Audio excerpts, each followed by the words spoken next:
Hello and welcome to the Columbus Metropolitan Club. I'm Steve Marks, Chair of the CMC Board of Trustees and President of Hannah News Service here in Columbus. It's great to see you. Metro Club live streaming is presented by the Emergency Response Fund of the Columbus Foundation and in partnership with the Columbus Dispatch and PNC. We'd like to thank those of you watching today who purchased a virtual seat for this forum. We are very grateful for your support and are able to continue live streaming services in large part because of you. Thank you again. You can learn more about CMC, register for events, join or renew your membership, or make a donation anytime at columbusmetroclub.org. Today's forum is presented in partnership with the United Way of Central Ohio and sponsored by Encova and Marzetti. I'd like to introduce Matt Shurdy, General Counsel and Secretary at Lancaster Colony Corp., to introduce our forum. Matt?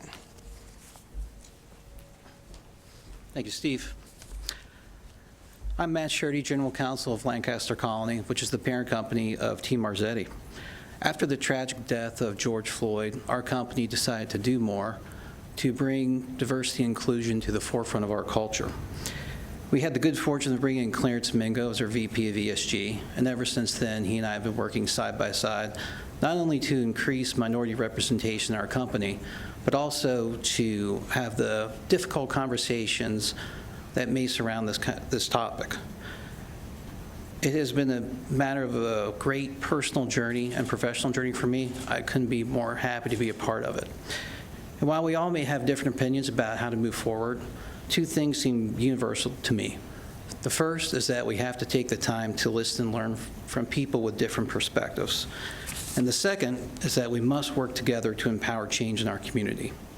And with that, I'm pleased to ask you to join me in welcoming Program Manager of My Brother's Keeper, Department of Neighborhoods, City of Columbus, Chris Suel, community activist and mother of Henry Green, Adrienne Hood, CEO of Africentric Personal Development Shop, Jerry Saunders Sr., and our host today, Assistant Executive Director and Chief Diversity, Equity, and Inclusion Officer, Franklin County Children's Services, LaShaun Carter. LaShaun, the stage is yours. Thank you, Matt.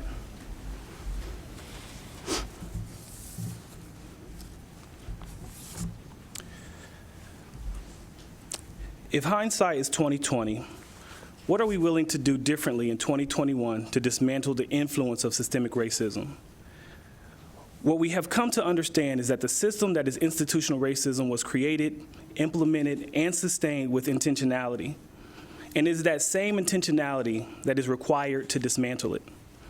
In an effort to solve for that opening question, I would like to take this moment in time to explore the word grace. Grace is defined as a concept that means undeserved kindness. It is going out of your way to bestow your compassion and love towards a person, even if they might not appreciate it or return the favor. At its fullest extent, it is choosing to act positively towards someone who might hate you or have done you wrong. That is the most generous interpretation of the word I can muster.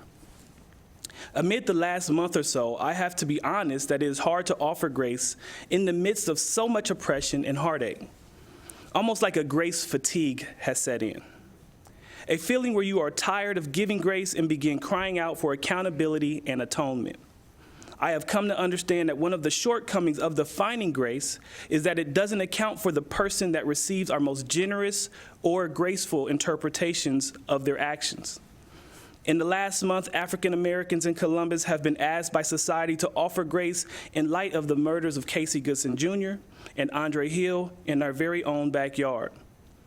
When the protests started last summer, I recall many people in Columbus wondering aloud, why are so many people protesting so strongly against something that happened over 700 miles away? Well, for many of us, it has always been abundantly clear that the conditions that led to the murder of George Floyd exist in our very own community. And if we are unwilling to do anything about those conditions, it is only a matter of time before it happens here again. You see, Columbus is not immune to the pandemic of police violence. We have simply lived with it as part of our reality, and it continues to happen. Over the next hour, I invite you to pay attention to a few things. I invite you to pay attention to your breathing, your heart rate, the texture of your skin, These are the systems that communicate stress to our brains. When these systems are maxed out, it is then when we are most challenged to offer grace. And yet, in this moment in time, that is precisely what we are asked to do. Offering grace comes at a great emotional cost. We are a society in crisis, and the people furthest from opportunity are expected to offer the most grace. We are expected to do much of the emotional heavy lifting while simultaneously extending to those with all the opportunities the space to move forward without the emotional responsibilities vulnerability and honesty require. In the midst of the continued loss of life, there looms the existential threat of violence that puts those that are the most vulnerable in a perpetual state of crisis. The truth of it, though, is that grace is not just for the vulnerable as a preconceived construct that we need to carefully define, nor is it a permanent fixture in our lives. It lives on a delicate balance, in fact. If we call for grace without calling for accountability and restitution, even the most graceful among us will become weary. We are feeling that now. Instead, we have to invite each other to search that feeling we get in our gut when all is unraveling, and act on our instinct to fight for change. What we can't become is a community that relies on grace in absence of our work to acknowledge or reconcile our need for it. We certainly can't let grace become the balm for untreated affliction. In the wake of recent events, many are being asked to be graceful yet again. There was an attack on our country that will go down in history as one of the most reprehensible acts ever known against our democracy. Yet there are many ready to sweep it under the rug to unify our country or show grace to those grieving the tough loss in a hard-fought election. That same desire to heal, recover, and repair is required when facing down racism. Since 1619, when those first 20 enslaved Africans arrived at the ports in Jamestown, Virginia, the Black experience has been riddled with atrocity after brutal atrocity. Where do we go from here? Anywhere but here. If we are to ever truly dismantle systemic racism, we have to commit to the necessary conversations and the corresponding actions that will eradicate the influence racism has had on our society for far too long. As we move forward, we need to begin the conversations that will lead to social change. We need to uncover solutions that translate into long-term investment and partnership with the Black community. Over the next few minutes, we will discuss the issues of wealth and poverty, health, education, and criminal justice. We need to acknowledge that while these issues are persistent and worsening, it will take our intentional effort to reverse our most devastating outcomes. I'd now like to invite our esteemed panel to chime in. This is meant to be a free-flowing conversation, so feel free to jump in. But this initial question, we're going to start with Mr. Jerry Saunders. As we talk about systemic inequities, what does that look like to you? What about your work as an advocate or your lived experience informed your perspective? Thank you, Mr. Carter. First of all, I'd like to thank the Columbus Metropolitan Club and United Way for inviting me to be able to contribute in this conversation with the rest of the panelists. When we talk about racism, I see it on two levels. I see the first, for individuals, I call that biases. And that could be in a number of ways for color, wealth, size of people, where you live, a number of places. The racism, to me, is systemic. And I see that different than the biases. Now, for me, when I come from a personal perspective, just to make sure people can understand me, I'm like a history buff, but I like some movies, not too many. But one of my favorite movies is The Matrix. And those who are not familiar with The Matrix, it's like a dystopia, which is the opposite of utopia. Utopia is perfect. Dystopia is where inhumane folks are acting, being cruel to one another, not taking care of the environment and all of that. Well, that's this in society that the humans are unaware of, that they're assimilated and they're participating in. And it's actually what we call the Matrix in the movie, and then they find out that it's being ran by intelligent machines. It's not real, but that's what they see as their real world. Well, for me, what I see here is, with the racism part, is I see this same type of society that's not really the true society that was created by white males and programmed people, in effect, to be product or consumers, so that those individuals, select few individuals, can maintain dominance and power in society. For me, greed and power are the driving forces. Racism is a strategy. It's a strategy that's used to distract people from wondering why they're the ones that are in power. Because see, at the end of the day, what I see is one race, human race. But this racism takes the human race and says, you're not gonna like somebody by the complexion of their skin. Now, we're born innocent, but we end up not liking folks by the complexion of their skin or their culture when it's really just one race. But that's that strategy that's put in there that keeps us going back and forth with one another. And I'm gonna hold up here because I could go on and on, but I just wanted to give you my piece on racism. I think that it's systemic. I think that it's used there to separate us and to keep us apart, while certain folks in a capitalistic society now dominate and maintain that control. Because if you recall, the first time we were brought here was for economic reasons, to do the farming. While I know we talk about 1619, those are indentured slaves that were supposedly have a deal to be working for 2, 7 years, 9 years. The first brother that really got caught was a guy named John Punch in 1640, where the Virginian Commons actually legally, for the lawyers here, legally made it so that he would have indentured servitude for the rest of his life. Now the record was so John Casler did it too, and he was involved on the farm with Anthony Johnson, who was a brother from Angola who had the farming there. But that happened legally. I can tell you a little bit more about that, but I don't want to just consume. We said this is a rolling conversation, but we can go on. That historical knowledge, absolutely. That has something to do with the criminal justice system. Yeah. And so while I'm at it, I might as well, if y'all don't mind. Please. I don't mind. Well, I'll just tell you, so what happened, Anthony Johnson was a brother from Angola, and he had a large plantation. And so he had folks who were here were indentured slaves. So two of the guys decided they had did their 7 years, and they took off. White guy and a black guy, they took off. And so they send the patrol after them, you know, and these were, at that time, which is nowadays the police, but the slave trade, they catch slave catchers. They sent them after, they caught them, brought them back. They go before court, and the white guy has to do a couple more years on his indentured servitude. The brother has to do it for the rest of his life. So when I think about that, I think about prison systems right now, how they occur, where African Americans will have an extended amount of time as opposed to other folks. And that was back in 1654-55 with Johnson, and 1640 with John Punch. So this has been going on a long time, and it's all been about economics. Yeah, and the different realities have been going on for a long time as well. Right, and every time you turn around, something occurs that perpetuates that. Woodrow Wilson, when he was in, did the Federal Reserve, which is capitalism. He also did The Birth of the Nation, showed that movie there in the White House.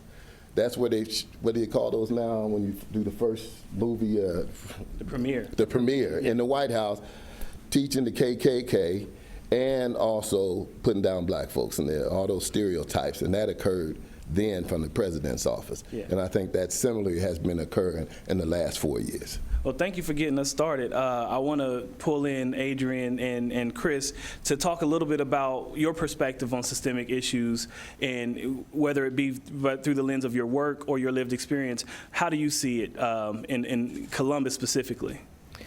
Well, I concur with so many things that Mr. Saunders said, and I have coined it as such, the orchestrated evil of this country that is still very well alive and functioning intentionally as it was created to be. So what that looks like to me personally, I became a member of what I call the Involuntary Club 4.5 years ago, when my son was killed by Columbus police officers in plain clothes in an unmarked vehicle. And the lack of accountability, the things that I have learned as far as the laws that are in place, qualified immunity at the top of the list, being in existence to protect officers and public officials, period, which that has a historical connotation as well. But the laws that exist to be able to protect them is not okay.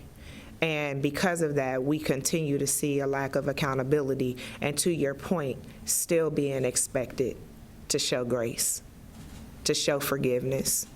We're having this conversation today about healing, but we have to have a conversation about the pain that we are talking about healing.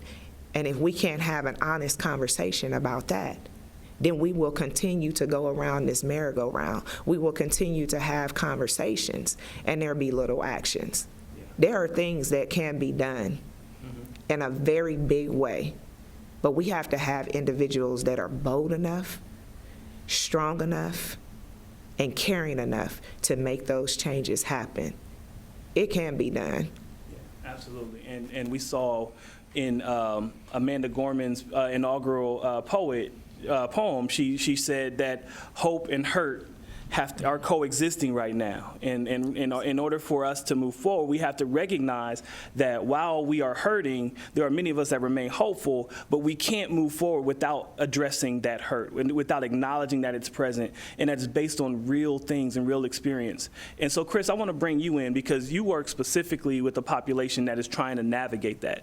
Can you share a little bit about how you are facing down racism while carrying out the work of the My Brother's Keeper program?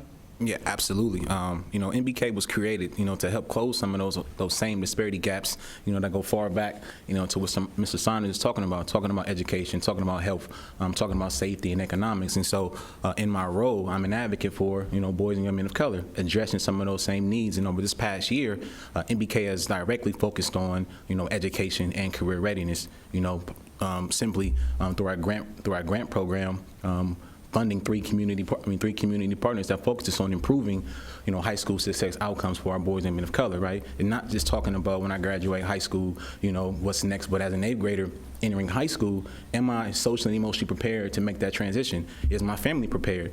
Some of the things we don't talk about is how do we support families, how do we provide wraparound service for families that are helping their students transition into that road. Going into high school is a whole new world. And so, partnering with, Academy for Urban Solutions, Columbus Refugees and Immigration Services, and the Urban League is addressing some of those same needs. And I think back to the conversation that we had prior to this meeting and talking about some movie called One Night in Miami.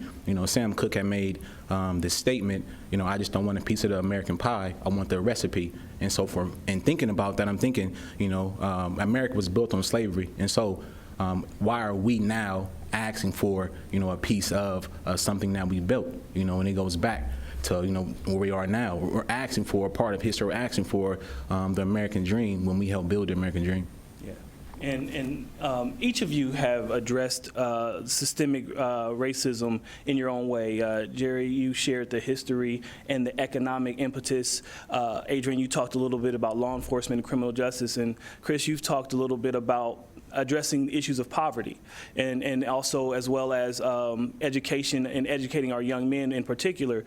What I wanted to ask and kind of bring it back is we're living right now in what people are calling dual pandemics, right? We have the global pandemic of the coronavirus, but we also have that more experiential pandemic of police violence and Black lives in jeopardy.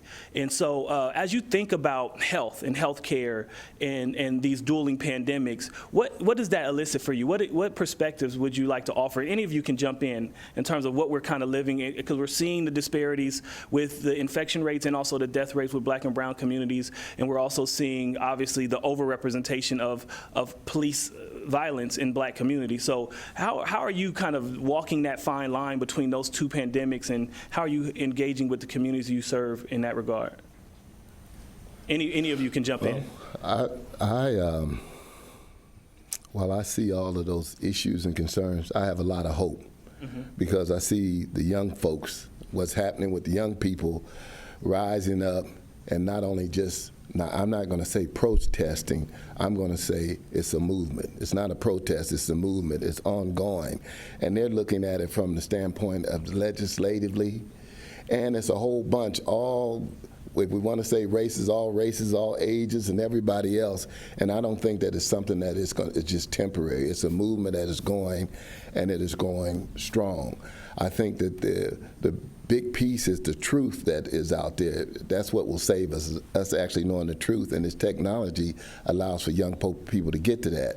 So when we say make changes, I say there should be affirmative action and compensatory action. Affirmative action is leveling the playing field right now. Yeah. Compensatory action is making up for what has occurred, because for us as African Americans, we haven't even spoken about the Native American, the indigenous people who were here, whose land was taken. But talking about African Americans on there, I'd say 13 to maybe 15 generations of us didn't have that opportunity for generational wealth building. Mm-hmm. The opportunity we had was building other folks' generational wealth. Mm-hmm. We received generational trauma. Mm-hmm. And so it's been passed down from generation to generation, and then people will say, well, why don't you just go ahead and do what you need to do? Don't worry about it. Well, that did occur back in the 1860s with the Reconstruction period. From 1863 to 1877, black folks did just rise up and start doing things and created their own community, politics, everything else. And then Rutherford B. Hayes, trying to win the election, pulled the National Guard out of the South so that the Ku Klux Klan could come in, and all that violence and everything occurred at that time to suppress that movement that black folks were making at that time. Yeah. I think that suppression still occurs. It's just more sophisticated. Mm-hmm. And I think that the young people that I see and know, like you guys, are on it. And that makes me feel good about it. I don't think it's going to take all that time, and I appreciate what everybody else has done, including people in my generation and myself. We moved little by little, but I think you guys got it moving a lot faster. And the fact that we're here today talking about racism like we are is a major piece too. So I just got a lot of hope about it and where we're headed. Thank you, Adrienne. Chris, and you want to? Yeah, so to Mr. Saunders' point, we're not going anywhere. Mm-hmm. And like you said, the young people that are out there now, they have that zeal. It is up to us as elders and our elders to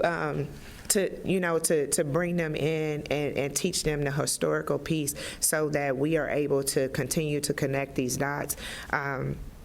Because again, like Mr. Saunders said, there were some of our ancestors who were doing the work, who had come together collectively to build wealth, to build communities. And every single time that it happened on a grand scale, trauma, terror came in and destroyed those communities. Not because they were doing anything illegal, but it was because they were thriving. That is an issue. That is generational trauma. How do we deal with that now? Yeah. Because it is a lot of it in our communities. Our young people that are getting gunned down, and this violence that we are seeing, it did not just happen in 2017 when we had our highest number of homicides in Columbus. It didn't just happen last year when we surpassed that number. This has been going on. There are services, there are finances that are available for the services that we need to implement real healing in our communities, and that money is always diverted somewhere else. We cannot and we will not continue to accept that. Chris, you want to add anything on that for you? Absolutely. I think everything that NBK has done, has been done in a way that we allow our youth to have the platform to lead. Like Mr. Saunders said, everything this summer was youth-led. And for us as adults now, we have to provide them the resources to lead, but also allow them to lead and make those mistakes so that they can take over. We've done a lot of grant programs even this summer. When we seen that rise in violence, when we seen a lot of the recreational parks or programs had to cut back due to COVID, we were able to then fund 3 community organizations that allowed us to pay our youth, but also receive programming, mentoring, Wellness Wednesdays, and have those tough conversations with cops. I remember one of the programs that we funded through the CARES Act dollar was Legacy U. Legacy U had these conversations called Wellness Wednesdays, and on that Wednesdays they brought in 2 police officers, 2 black police officers, and they had those conversations. The police officers asked the youth, what is it that we can do to make you guys feel safer in the community? And it's having those conversations about, what it is that we're missing, and filling those gaps. And for the youth, having them show that, we're nothing to be afraid of. And so everything that we've done is striving toward providing that opportunity to ensure that our youth are successful long term, because how we equip them now coming out of this pandemic will let us know that the longevity we have, in breaking down some of those barriers and habits that we had going into it. I think one thing I will say is that I think COVID has allowed for the bar to be set low, right? Because it was easy to give up. Since you had 18 months worth of almost a throwaway year. And so to break those habits, we have to continue to set the bar high for our students. Not only for our students, but our youth, right? The bar is here. No matter where you come out of COVID, we still have that bar to be high. And the same with education. Education essentially almost as if we got a pass, right? There's no testing, so you've lost that motivation. And so making sure that giving our students that key to education is a foundation, but also providing some experience, some mentorship, and some guidance to move into the future will help our youth propel in the future. Yeah, you touched on something that I wanted to explore a little further in the idea of conversations. And for those of us who have been a part of this work for a very long time, there's a lot of people who are saying the time of talking is over. We actually need to start acting and doing. And while I agree with that sentiment, I do believe that there's space and there's room for conversation. One of the things that I like to talk about with others who are engaged in this work is that no one can do something well that they can't also speak to well. You have to be able to explain what you're doing. You have to be able to have the conversation in order to do the work. And so how do we encourage, in that vein, how do we encourage more listening, dialogue, and understanding? And when we are trying to have these conversations, where should they happen? And anyone can jump in on that. I think we are most comfortable. I think that sometimes we can sit from a place of privilege, right? Because we have our degrees, we have a good working paying jobs, but people outside of our people that we know, are suffering. We're in survival. Black people are in survival mode, and you've seen that through the pandemic. And so for us, it's being able to listen where they feel most comfortable, right? Going to their communities, going to the schools, going to the community centers. Columbus has a tremendous amount of programming that addresses a lot of the needs that we have, but it's about giving the families in the community the access to that, right? Finding out how do you access a lot of the programs and resources that we have. We see a lack of parent engagement. We've seen a lack of parent engagement in the past, and so for us, it's asking the question to the parents: how is it best that we engage you? Because ultimately, they have the decision on helping our youth move forward. But it's asking those tough questions. How were you today? Are you able to pay the rent? How can I provide you your son with mentoring? Do you need transportation? We know that that's a need, right? Asking those questions that sometimes may be uncomfortable, but in the end, it will get us to where we need to move the needle going forward. Yeah. Anyone, you want to jump in? Yeah. And I agree with Mr. Suel, except I would ask him if I would have permission to change, to talk where it's most comfortable to where it's most needed. Mm-hmm. And the reason I say that is because, for instance, an example would be a lot of times when the election comes up, you will have white politicians come to black churches and talk about racism and helping out in the neighborhood. I think they need to go to the white churches and talk about that and what's needed and how everybody can work together instead of just coming and giving lip service there, but actually go to make some action occur. With some folks who may have the influence to make that occur. So I just wanted to just add on top of that to what he said right there. That's a good point. And I think, it's going on now, people talking more, and you're going to get the negative and the positive, but at least people are talking and trying to figure out things. But at the end of the day, I still think the truth is the best thing because, most of us believe what our significant other, our parents or whoever's close to us teach us. Mm-hmm. Most of us believe that. And sometimes we grow up a little older and we go, wow, that wasn't true. Mm-hmm. Some things we accept it and leave it alone, some things we don't.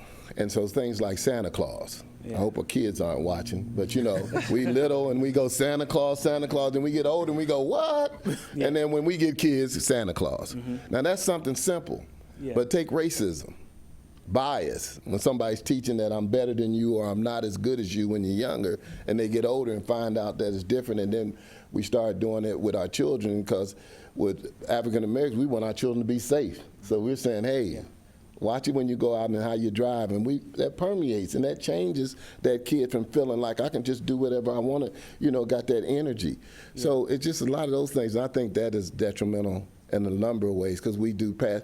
I mean, it's a simple thing. We teach sunrise and sunset. Mm-hmm. We know that the sun stay right where it is and the earth just rotates. Yeah. Why don't we teach people that? But we teach them. I'm just saying we get accustomed to teaching lies like that. So when we start telling lies, people do not respond or hold people accountable for lies as we just have experienced. Yeah. Well, one of the things that's true is we are a society built around kindness and being polite. And sometimes that kindness and that willingness to be polite allows things that are the most devastating to persist because we're not willing to have the hard and necessary conversation that may put you in a position where you're a little uncomfortable and you're a little stressed. But if that's the necessary conversation, the reality is we have to resist the urge of that retreat, that walking away from that hard or difficult conversation because it's so necessary. And because we want to speak truth to power, and we want to make sure that we're able to demystify this idea of race and racism in our society. And so the point that you opened with in that having majority and majority people and white people have conversations among themselves about these issues as they become more informed and more educated on the issues is an important aspect of disruption. Mm-hmm. Before we transition, Adrienne, did you want to jump in or add anything to that? Or I kind of wanted to go back to something that Chris brought up earlier as far as the access and the help to the young people. Personally, because I worked in the district for so many years, we need to get to the babies.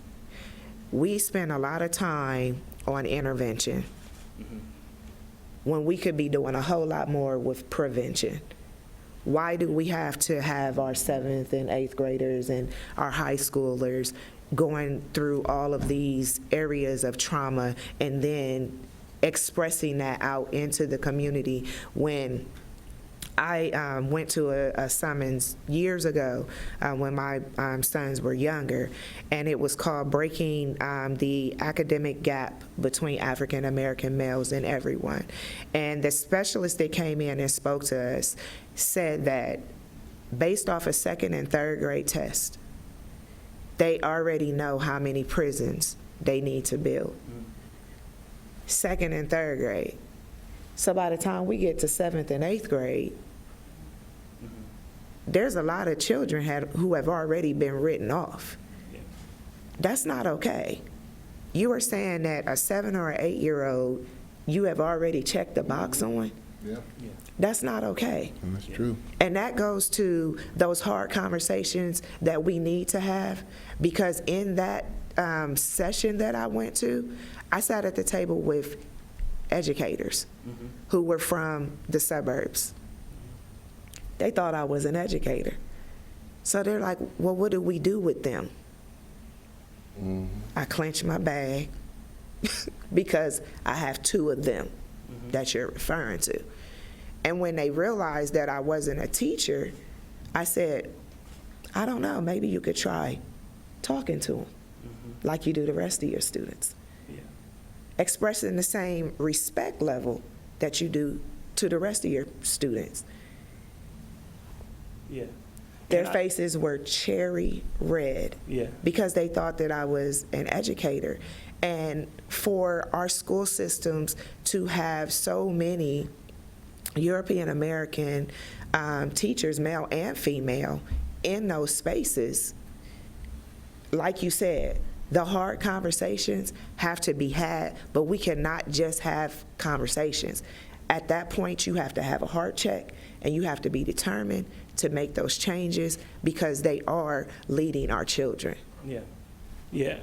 Chris, go ahead. Just to mention something, you spoke about the preventative work. A lot of what MBK does is preventative work, right? But it's through our grant programs and through our grantees. A lot of the work that we not even task, but ask them to do when applying for this grant is provide those preventative measures to allow our students to have that toolkit to be successful. And when I said access, I mean access because having the access for the parents to get. We do so much work as it pertains to our boys and men of color, but people don't know how to access that information. It's out there. Absolutely. You know, technology is right there, and so providing opportunities and resources that families can access at a greater level is why I said access.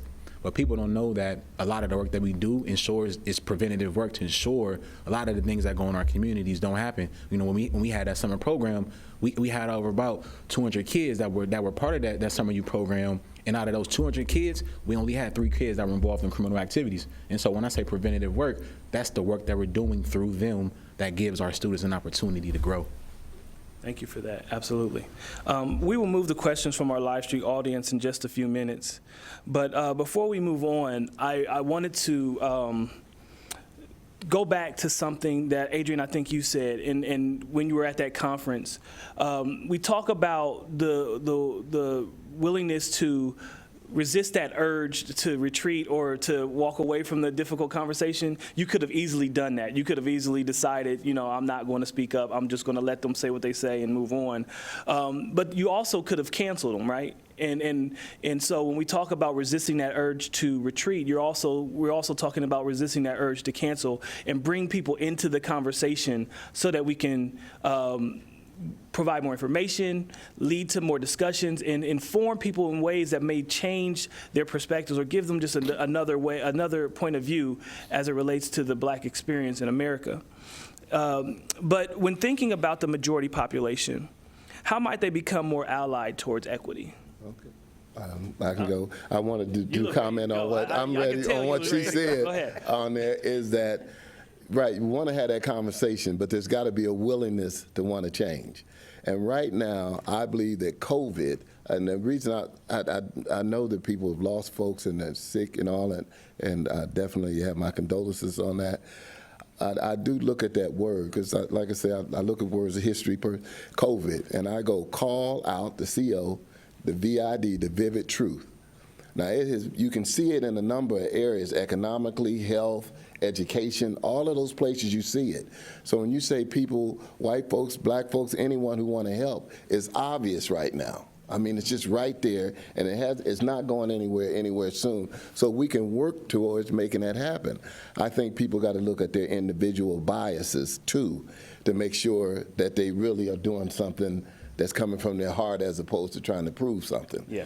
And so the one quick test on the educators was, and I won't go into all the details, but this guy did a test where he had teachers they were at a teachers conference, and he had a video, and he had the teachers look into this video, and they were to look for issues that children, the real small children, were having, so that they could prevent them from being troublemakers in the class. I'll try to be quick with this, too. And so what they had on there was a machine that could trace where their eyes would go to. So they had the black girl, black boy, white girl, white boy. And what they did with all the teachers, majority teachers, when they looked for the trouble, they were trying to look for, most of them, that machine could tell where they looked at the black boy, automatically. Now, when he told them afterwards and told them what was going on, they did not want to acknowledge so that he could write this down officially, what they had experienced, but he still wrote it down without using their. But that's something right there. They saw that they had something to prove their bias. Mm-hmm. But because of their self-pride or whatever the case may be, they did not want to acknowledge that they did that. Yeah. Either one of you want to just add anything on how we get the majority population to engage in these equity efforts and be seen as allies or co-conspirators in doing this work? Yeah, absolutely. I think one of the biggest things, and we've seen, you know, in working with Mr. Saunders this summer, is increasing funding. You know, we see time and time again where funding is only on a yearly basis, and there's so many organizations that are on the grassroots levels doing the work, but they don't have the capacity. But how do we help them build capacity, provide more training? You know, they may not have a fiscal manager. A lot of these organizations that can take in these small organizations, it's help be their fiscal manager. And so I think providing funding, more funding on an annual basis instead of a yearly basis will go a long way in providing opportunity for our youth to stay engaged this summer. Yeah. Well, we definitely need to have more grassroots organizations getting the funding. I have, again, been in this just really in the last 4.5 years as far as organizations and grassroots organizations and the things that they, that they get involved in, and funding is always an issue. And to learn that there are to your point, there's fiscal agents that they have to go to get this funding. The challenge to me is the fiscal agents not really believing in the grassroots work, which could then line up with their biases potentially. So they're not given the funding, even though they're continuing to do the work. Like Divine One Health, Esther does a phenomenal job on the West Side with the street sisters, does a phenomenal job. But funding, I have seen her go down to city council and almost scream to the top of her lungs trying to get funding. We have to figure out a way, as you said, to be able to get that access to the grassroots organizations, because honestly and truthfully, they are the ones that are doing the work. They are taking the risk, even in COVID. They are taking the risk and getting out there to help our, our most disadvantaged people. Yeah, historically, social change has been built on the backs of the grassroots, particularly Black-led grassroots organizations. Absolutely. And so that investment is necessary in order for the change to really be sustained. Jerry, one last question, then we're going to go to Jane. All right, I was just going to say, most of what we're saying is resource, opportunity, and remove the barriers. Yeah. And we got it. Yeah, thank you. There it is. Jane, please, any questions from the live stream? We have a lot of questions that were submitted ahead of time, as well as quite a few on the live stream, so I'm going to go quickly. Tom Carlisi from Carlisi & Associates, what is being planned systematically in our community to foster more empathy and understanding between sectors of our community that are divided in order to encourage more experiential, constructive connections and behavior change? Anyone want to? What I would say is, and please feel free to jump in. I'll respond at least a little bit. Is that many organizations are setting up these community dialogues that are inviting in more constituents to be part of the cultivation of solutions. And so what I would say to that question in particular is that creating systemic solutions will require systemic participation. So because what usually happens is when we start having these community conversations, often they're led and run by grassroots organizations, and often the participants are largely nonprofit organizations, community members, and other smaller groups. And the private sector isn't present for those conversations. And so in order for a systemic change to happen, you need a diverse population part of the conversation, seeking those solutions, not only representing cultural identity, but also representing personal and professional interests, like the private sector, like government, like nonprofit, all collectively solving for the same thing. You bring that diversity of thought, you're going to get some systemic solutions. Anyone else? I have to disclose that Tom Carlisi and I are good friends. Okay. All right. But we actually helped bring nonviolent communication to the city of Columbus. And we had gotten out of Atlanta from Dr. Marshall Rosenberg, and it advocates this type of conversation that is going on. And it has been not just here in Columbus, but around the state and around actually the world. He's moved it to other places, other countries. Thank you. Suzanne Davis, Questline Inc. As a small company of less than 50, we'd like to have more diverse population of employees, but we don't often have job openings, and when we do, the applicants come from the broadest of job boards like Indeed and LinkedIn do not represent the Columbus population, and our qualified pool of applicants is not very diverse. We've tried advertising in a couple new places, Black Columbus and Stonewall, but have not seen a change. We don't have relocation benefits available, so posting in HBCs outside of CBUS is not helpful. What can we do?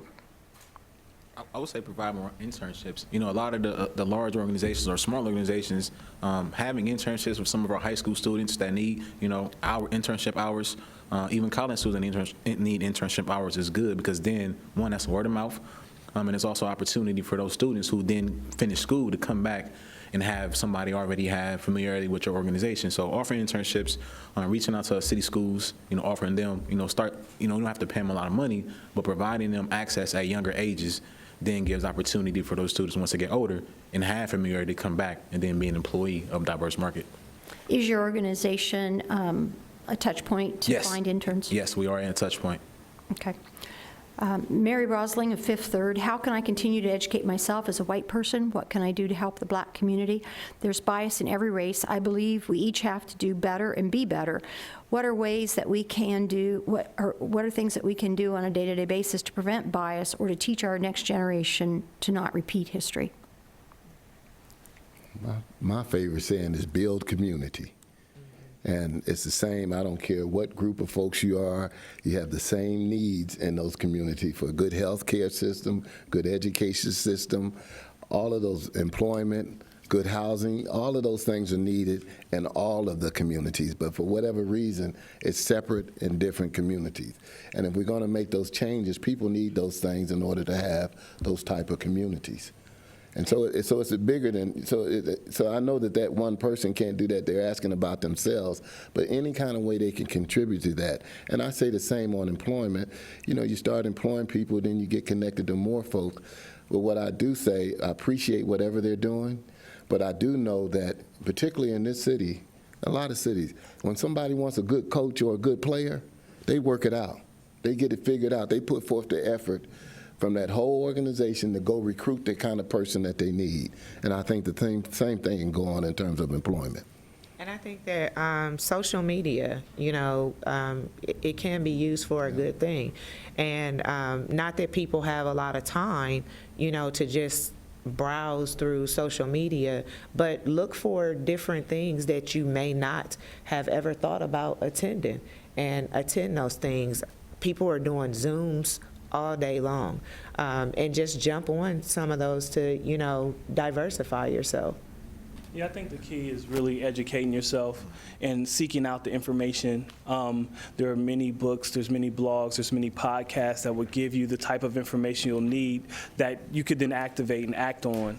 And what's also true is those people in your group, the ones that do have that knowledge, try to have conversations with them across difference rather than quizversations. I think one thing that is true is as more of our white allies want to have conversations, what they really become is kind of quizzes in terms of what they should do, what they shouldn't do, and how to, and that's not dialogue, that's not rapport. So understanding that we're bringing these unique lived experiences to the conversation, engage in that and be willing to be vulnerable and share your misunderstandings, the myths that you grew up believing that have informed your biases. Because you know, coming to me or any of us looking to learn without revealing any of the complexities of your understanding, it's really just you trying to have me solve your problems, and that's not a true dialogue. Let's have some conversation about what you misunderstand, what you may have believed in the past that you want to think differently about, and in that way we can be more collaborative in how we solve problems. This question is from Randy Weston from T. Marzetti, and he says it's a two-part question. Where's the balance between reaching and educating those who are already set in their ways versus the younger generation where there are still impressionable years left to really make change? And second, how do you continue to raise the awareness of other ethnicities who either don't realize that real racism exists or they are a minority with the different but similar problems of their own? I think I can sum that up, both of those questions in one, with one particular scripture. You know, in the Word it says that basically if somebody is willing to listen, when you go to them and you talk to them and they're not able to be reasoned with, you shake the dust off of your feet and you keep moving. There are going to be some that we are going to be able to penetrate their hearts, and they're going to have that desire to change. They're going to have that desire to want to become a part of God's community, right? And then there's going to be some that just are not willing to look at people as individuals as opposed to a collective of people.